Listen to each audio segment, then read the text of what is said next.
I'm Vincent Byes, your 42nd District State Representative. Thank you for joining me on Legislative Update. As of today, the second week of the 2012 legislative session is winding down. Even in just this short amount of time, and despite the snow, my office has been very busy.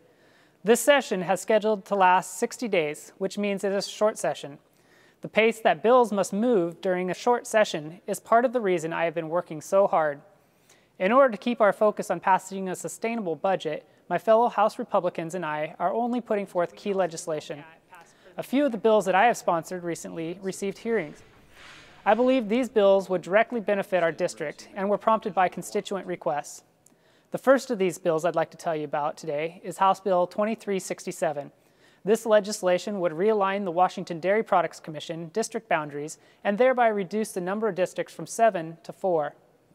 Additionally, this bill would align the district boundaries between the Washington Dairy Products Commission and the Dairy Federation of Washington, which would facilitate greater communication between district representatives.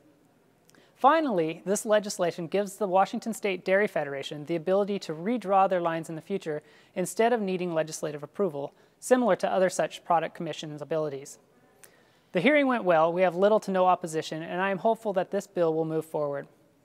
The second bill I've been working on is House Bill 2415, which I've been working with local watershed districts, Department of Ecology, and berry farmers. To understand what this bill does, I'll have to give you a little history. Back in the 80s, when many of our berry farmers in Whatcom County began moving to more efficient irrigation systems, they were able to conserve more water.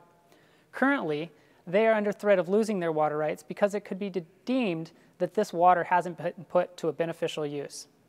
This bill allows farmers to examine the usage before the efficiencies were put in place and claim the balance of their unused water.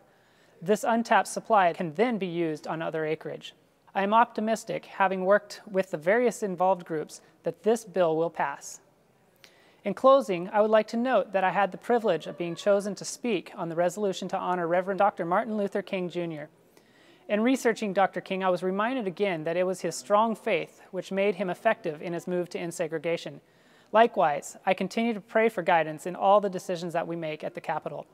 If you wish to see my speech, please go to my legislative website and click on the link there. In following videos, I will tell you more about the actions of the legislature during the 2012 session. My door is always open and I welcome your calls, emails, letters, and visits. My contact information for arranging an in-person meeting is at the bottom of the screen. I always enjoy hearing from you. Thank you again for joining me and the opportunity to represent you and your family. I'm State Representative Vincent Byes.